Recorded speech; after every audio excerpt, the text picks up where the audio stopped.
26 minutes, l'émission des jeunes sportifs. Madame, monsieur. 26 minutes.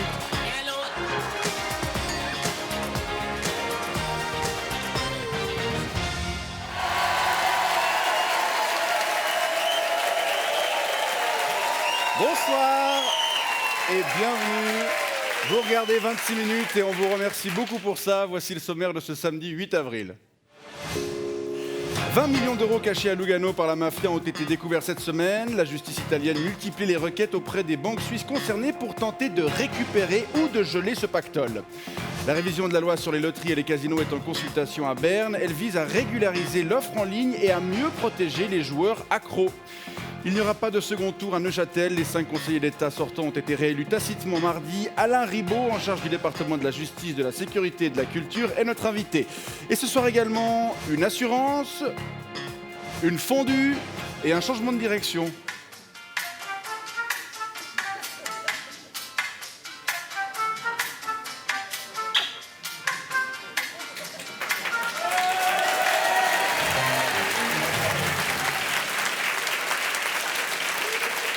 Les Suisses sont joueurs. Le produit des jeux des deux sociétés de loterie helvétiques, Suisse Lotto et la Loterie Romande, s'élève à 1 milliard de francs chaque année, dont plus de la moitié est reversée à des associations culturelles, sportives ou sociales. À cela s'ajoutent près de 800 millions de recettes provenant des maisons de jeux, dont le 80% est reversé sous forme d'impôts ou de contributions à l'AVS. S'ils rapportent beaucoup, certains joueurs courent le risque d'une dépendance qui peut devenir dangereuse.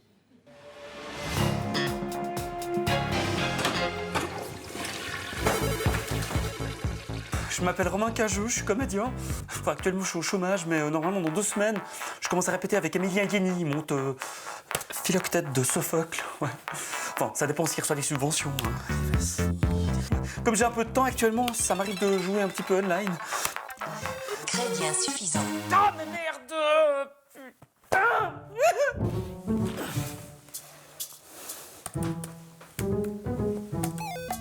Carte refusée.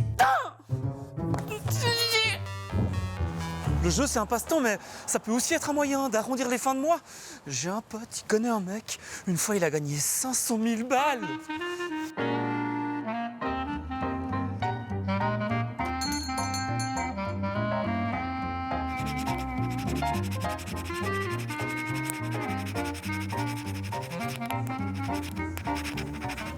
Putain, vous avez vu, j'ai failli gagner 500 balles. J'aurais pu racheter 250 billets. Puis là, j'aurais gagné le gros lot, c'est sûr, quoi. Maman, je viens bosser un moment chez toi, d'accord? Il y a mon wifi qui est en panne. Mais oui, mon chéri.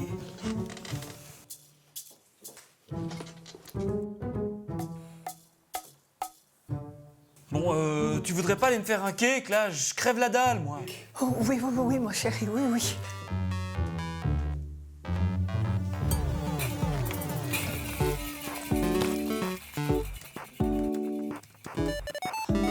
Paiement accepté.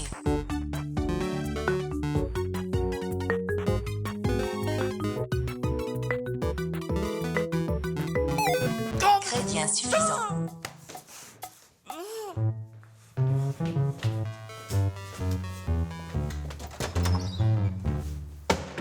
les jeux en ligne, c'est sympa, mais je suis sûr qu'il y a des magouilles, quoi.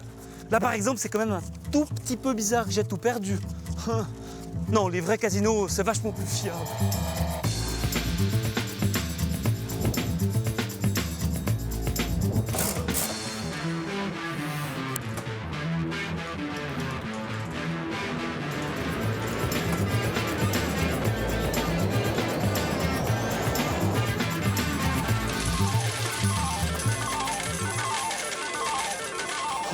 Putain, je savais que c'était mon genre de chance. J'étais sûre.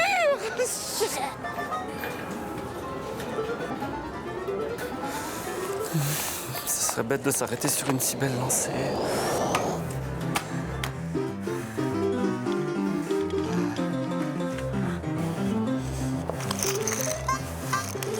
Au jeu, il y a une part de hasard, mais il y a aussi la maîtrise des probabilités. Là, je sens que je suis sur un super coup. Oh, ça peut pas ne pas être le rouge qui sort.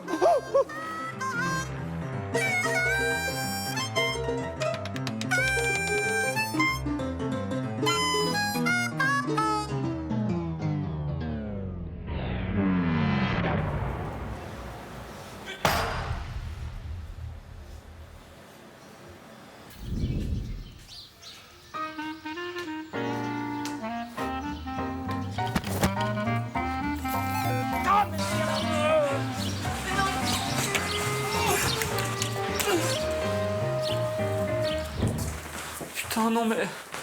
Putain... Allô? Oui, Romain, c'est Emilien. Ouais. Oui, on a reçu les subventions de la loterie. On va pouvoir la monter, cette pièce. Oh, c'est excellent. Et sans les produits du jeu redistribués par la loterie romande, mais il n'y aurait pas de culture en Suisse romande. Ouais, Emilien, tu crois que ce serait possible éventuellement de me verser genre une avance sur salaire ou... Ah bah oui, mais je pense que ça pourrait carrément être possible. Ouais, c'est cool, merci. Allez, je t'embrasse. Yes. Je vais pouvoir me refaire. Attendez, le tapis.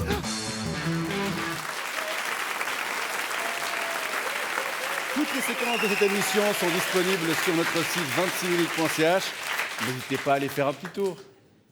Bonjour l'émission 26 minutes. Que pensez-vous de la hiérarchie dans le système d'entreprise? Je sais pas du tout. Non. Votre chef, vous l'aimez? Moi, je l'adore. Ouais, vous pouvez lui dire? Je t'aime. Un patron est parfaitement en droit de gagner un salaire 300 fois plus élevé que son employé le moins bien rémunéré. Et ce n'est pas choquant. C'est l'avis de Simon Sinek, un anthropologue anglais, expert en leadership et dont la théorie était relayée dans l'édition du quotidien Le Temps ce vendredi.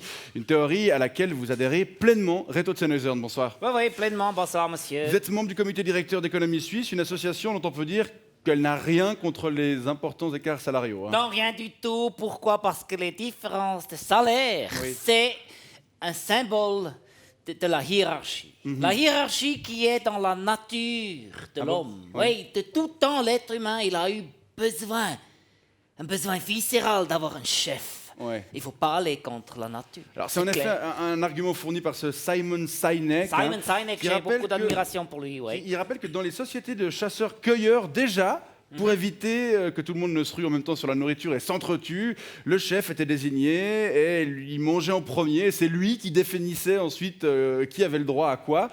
Mais un chef qui, en retour, devait protéger ses subordonnés. Oui, c'est encore exactement comme ça aujourd'hui dans les entreprises. Je vous donne l'exemple de mon entreprise, RZ Consulting. Il y a un chef, c'est moi. vous, oui. Et il y a les employés, pour exemple, Frau Gomez, qui gagne 3600 francs par mois, soit 214 fois moins que moi, pour nettoyer mon bureau et entretenir mes bonsaïs. J'ai 280 bonsaïs. Dans votre bureau? Dans mon bureau, ça prend un petit peu du temps. Je suis fan de bonsaïs. En même temps, il ne faut pas les arroser régulièrement. Non, les mais il bonsaïs. faut les couper. Frau Gomez n'a qu'une main, mais elle l'utilise très bien pour couper les bonsaïs. Et Frau Gomez est très, très contente de cette situation. Pourquoi? Parce que je la protège. Je protège Frau Gomez. Vous la protégez? Je la protège, oui. Je lui verse un salaire. Certes modeste, mais qui lui permet tout de même de louer un appartement. Alors, c'est un appartement nul, hein, vu les goûts de Frau Gomez. Si vous voyez comment elle s'habille. Mais c'est un appartement qui lui permet elle-même de se protéger de la pluie et du froid. Mais- Je dois mimer parce que Frau Gomez est également sourde. D'accord, mais Madame Gomez ne serait pas moins bien protégée si votre salaire était un peu plus bas? C'est juste, mais il se trouve que ça dérange pas du tout Frau Gomez, que je gagne beaucoup plus de l'argent qu'elle, tout comme ça vous dérange sans doute pas de savoir que votre chef gagne beaucoup plus que vous. Mon chef? Oui, le gros là, celui qui présentait la semaine passée. Et tout le monde sait qu'il gagne beaucoup plus d'argent que vous, Oui. mais jamais ça vous viendrait à l'idée de trouver que c'est injuste. Non, c'est vrai. Tout comme ça viendrait jamais à l'idée de Frau Gomez d'imaginer que si je gagnais un petit peu moins, elle pourrait gagner pas mal plus. Parce que Frau Gomez réfléchit peu.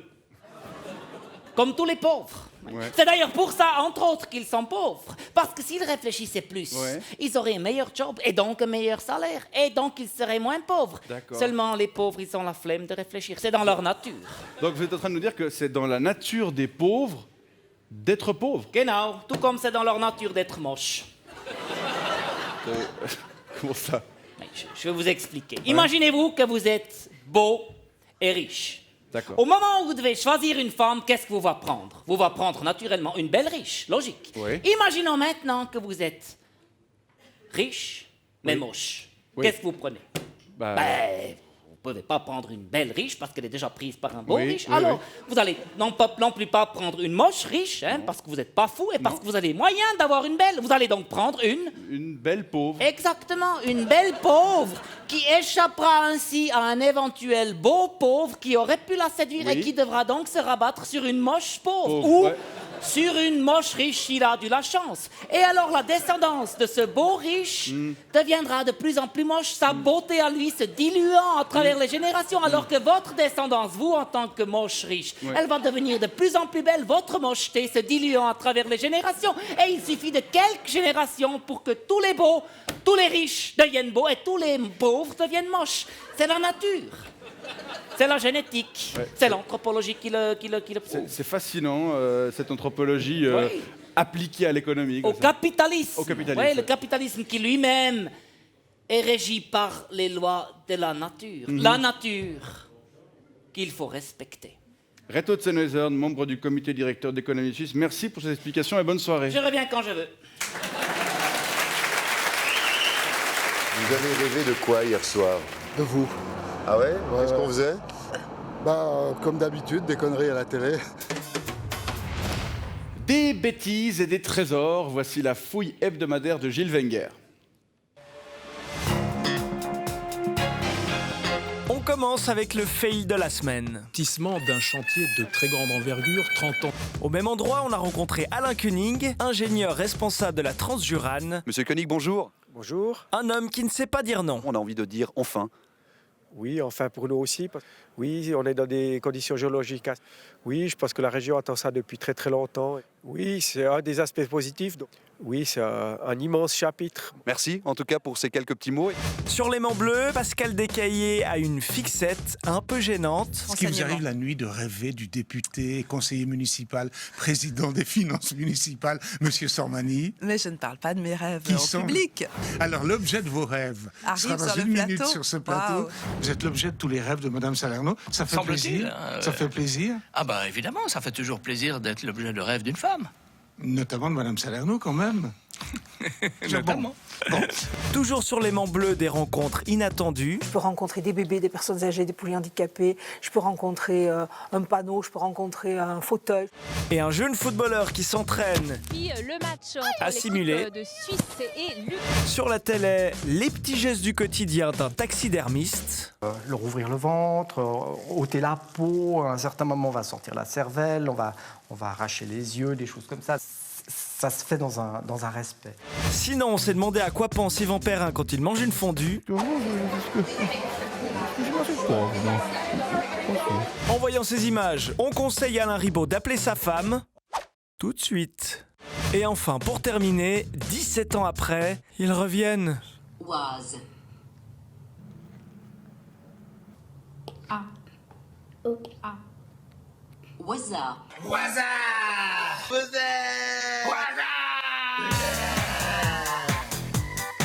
Joyeuse Pâques!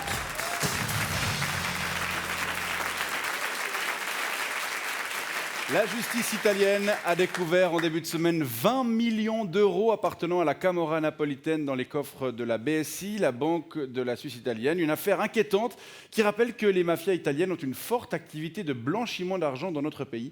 Pour en parler, nous recevons Peppino Tognuti. Bonsoir. Sì, buonasera signorina, buonasera. Vous êtes avocat à Cosenza et spécialiste du crime organisé. Vous êtes notamment proche de la 'ndrangheta, la mafia calabraise. Sì, c'est la famiglia, les fratelli. Ouais. Alors, vous pouvez nous parler de ces liens qu'entretiennent la Suisse et la grande criminalité italienne? Volontiamente. La Svizzera est très proche de l'Italia, donc forcément, quand il faut apporter les valises des biglietti, c'est plus pratique d'aller chez vous. Mais est-ce que les banques suisses vous accueillent? Ah, pas exactement, mais on s'arrange toujours pour trouver des combinaisons, des façons de faire affaire avec des offres qu'ils ne peuvent pas refuser. D'accord. Mais ce n'est pas étonnant, non? Bah, enfin, quand même, quoi. C'est de l'argent qui est issu de la vente de stupéfiants, du trafic humain, de l'extorsion, du trafic de déchets toxiques, du trafic d'armes. Mais si, mais vous croyez que la banque, elle fait son chiffre sur quoi?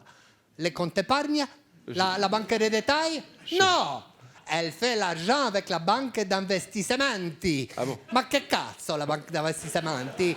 C'est l'industrie pharmaceutique, l'électronique, le nucléaire, la vente d'armes. Oui, d'accord, mais légal. Ma cazzo, légale, quoi? Mais quand même, quand on sait que les principales mafias de votre pays, la Camorra, la Cosa Nostra, la Sacra Corona Unita et la 'ndrangheta, totalisent à L4 un chiffre d'affaires estimé à presque 100 milliards d'euros par année. Bah, ça fait quand même, c'est un peu choquant d'imaginer que les banques suisses accueillent cet argent chez elles, non? Ma ça, c'est peanuts pour vos banques, cacahuètes. Mais est-ce que vous connaissez les chiffres d'affaires de la fraude fiscale mondiale par année? Alors, j'ai lu hier que le Tax Justice Network l'estime à 20 000 milliards d'euros. 20 000 milliards d'euros. OK. Et on l'a fait avec l'aide de qui, la fraude fiscale, hein? Forcément de certaines banques. Ah, alors, c'est qui les mafieux? Je vais vous dire, li mortacci vostri managgia, li peschetti. Nous, avec nos 100 milliards, oui. Mais on est des amateurs. Oui, bien. Merci Peppino Tognuti pour ces précisions sur les liens entre la mafia italienne et les banques suisses. Oui. Bonne soirée en Calabre. Mais tu sais, si tu veux venir, oui. Con piacere. Oui. Manger les orecchiette alla pomeriggio, sì. La lasagna al topolino, una buona bottiglia di barbaresco di Sicilia. Un tiramisu con prosciutto cotto d'alba, che voglio?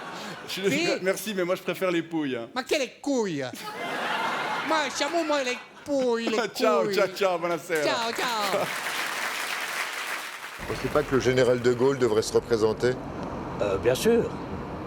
Mais malheureusement, il n'est plus là. Il est où? Oh, je sais pas. Non, mais moi c'est Chirac. Moi, c'est lui que c'était le meilleur. Chirac, super menteur? Non, pas menteur. Je veux dire, il a quand même fait son truc sans être pris. Ah! Voilà, il faut c'était un pro, hein. Un politicien, il ne faut pas qu'il soit pris, c'est tout.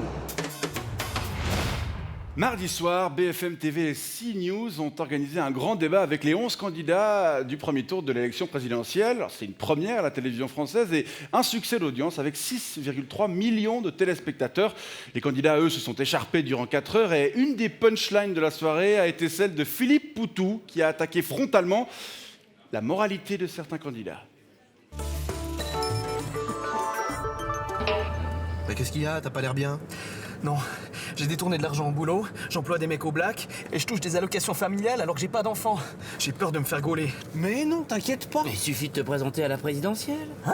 Bah oui, regarde Marine Le Pen. Faux assistant parlementaire européen. Financement illégal des campagnes de son parti. Oui, mais elle a été convoquée par un juge. Rien à foutre, elle y est même pas allée. Et puis regarde Macron, 3 millions d'euros de revenus, il en déclare que 200 000. Et ça passe quand même. Sans parler du plus grand, François Fillon. Détournement de fonds publics. Et recel d'abus de biens sociaux. Pourtant, il est toujours en course, le sourcil au vent. Donc fais comme eux, prends la même assurance. Mais quelle assurance? Zéro tracas, que du blabla. Candidat, l'arrogance, l'assurance des politiques. Allons enfants de la patrie, mon jour de gloire est arrivé. Non, bonjour. Non, bonjour. Non, bonjour. Non, Moi, bonjour. Le premier tour de l'élection présidentielle, ce sera le dimanche 23 avril. D'ailleurs, je profite que vos agendas soient ouverts pour vous dire qu'il n'y aura pas d'émission ces 2 prochaines semaines. 26 minutes bonjour, que pensez-vous d'Alain Ribaud? Il a bien réussi lui au moins son élection. Ouais. C'est quelqu'un de droite?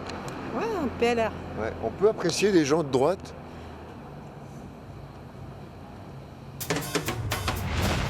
Il est conseiller d'État de droite dans un gouvernement à majorité de gauche, neuchâtelois, membre du Parti libéral radical depuis 29 ans. Merci d'accueillir Alain Ribaud.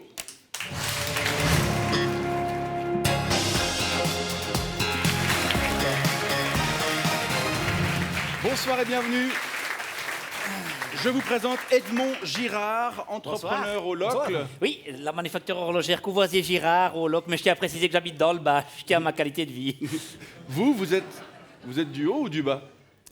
Je suis né dans le bas du canton, mais j'ai été juge dans le haut. Oui, mais là vous êtes dans le bas aussi. Vous vivez dans le bas. Maintenant, je suis plutôt haut. On vient de passer les élections, donc je suis plutôt Oui, en haut. oui, là. Non mais au niveau, vous êtes d'accord, vous n'irez jamais habiter dans le haut non plus. J'y ai habité, figurez-vous. Oui, mais vous êtes revenu. C'est peut-être un signe. Alain Ribaud... Et prêt à remonter. Oui, mon cul.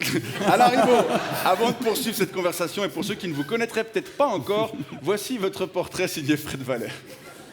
Cher Alain Ribaud, bravo. Vous voilà tout juste sur la route de votre 2e mandat au Conseil d'État neuchâtelois. Vous pourrez ainsi continuer tranquillement à exaspérer les artistes et les sportifs du canton le plus divisé du pays. Enfin, ce sont eux qui le disent, hein. Alain Ribaud ne sait pas communiquer. Enfin, j'essaye une... Ligne directrice floue, gestion opaque, faits accomplis, les griefs avaient déboulé à plein volume et au pas de course il y a 15 mois. Serein, vous aviez répondu que la communication, Ah non, ils sont pas dupes, non, c'est... Pas fastoche, hein. Pas étonnant quand on sait que vous avez passé toute votre vie professionnelle à juger au lieu de discuter. Bah oui, tout comme vos amis PLR, Christian Lucher, Philippe Bauer, Thomas Barth, Isabelle Moret, Olivier Feller, Philippe Nantermont, Raphaël Comte, Christelle Luisier, Jacqueline Desquattro, Fabio Bongiovanni, François Longchamp, Pierre Maudet, Christophe Chardonnant, Alexandre de Sonarclan, Philippe Lebas, Maurice Ropra, etc. Vous avez fait des études de droit. Président du tribunal de La Chaux-de-Fonds avec 16 années au prétoire et plus de 16 000 décisions rendues, puis juge au tribunal cantonal, mais aussi une moitié de casquette de juge des mineurs, vous êtes un acteur majeur de la vie politique neuchâteloise depuis 2011, où vous avez posé un premier mocassin au Conseil national. En 2012, les pontes neuchâtelois de votre parti vous jugent tellement talentueux qu'ils font tout pour que vous ne veniez pas marcher sur leurs élections au Conseil d'État l'année suivante. Mais vous qui aimez citer Churchill, malgré vos petites casseroles de kitchenette, vous avez compris très tôt qu'il n'y a qu'une seule réponse à la défaite. Et c'est la victoire. N'est-ce pas, Alain Ribaud? Alors, j'en suis convaincu.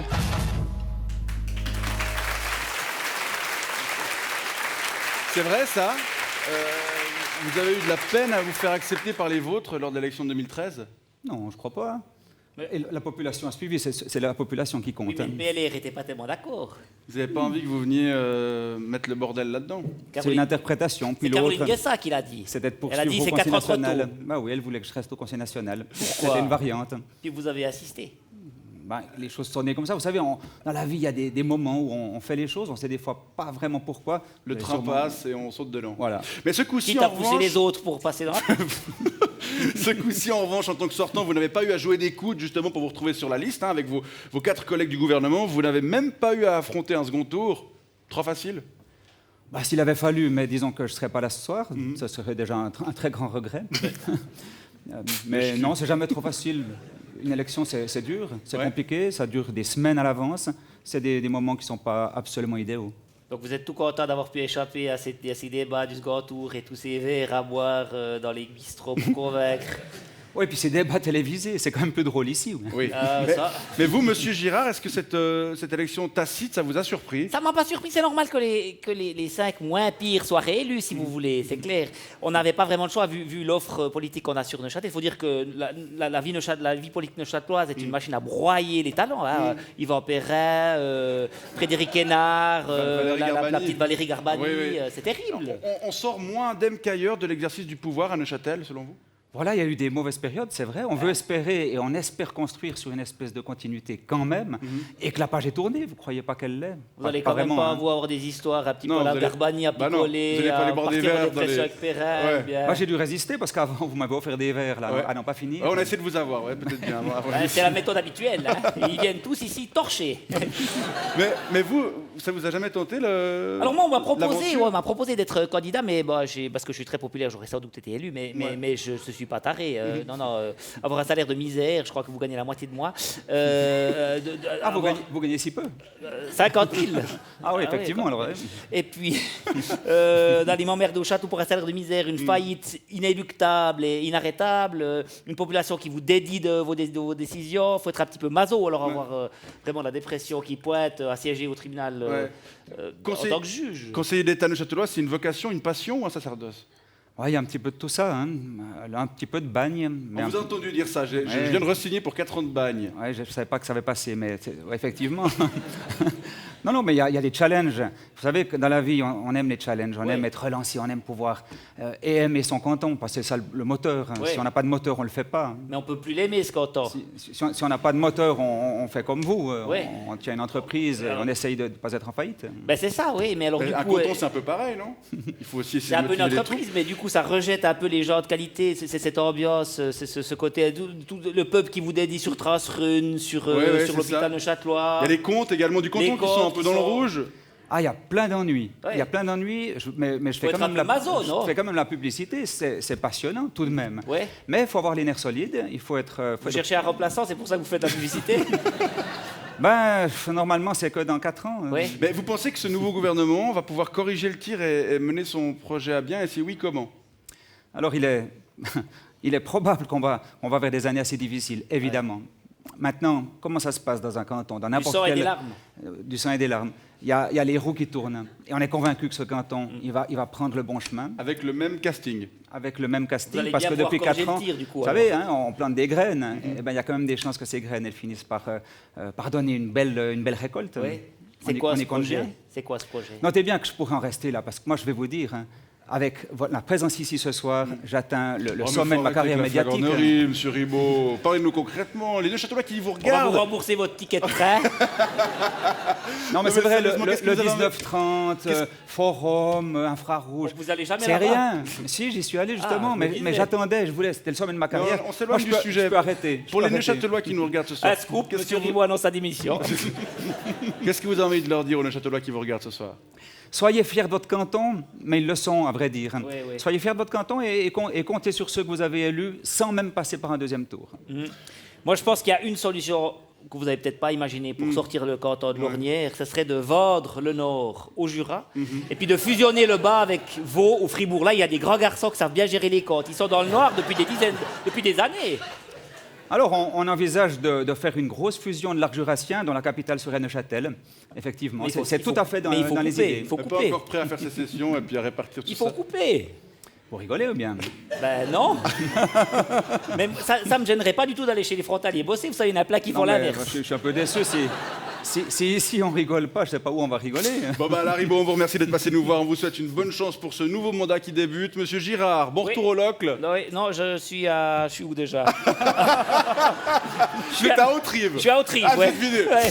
Voilà, 26 minutes, c'est terminé. On se retrouve samedi 29 avril. Et d'ici là, joyeuse Pâques.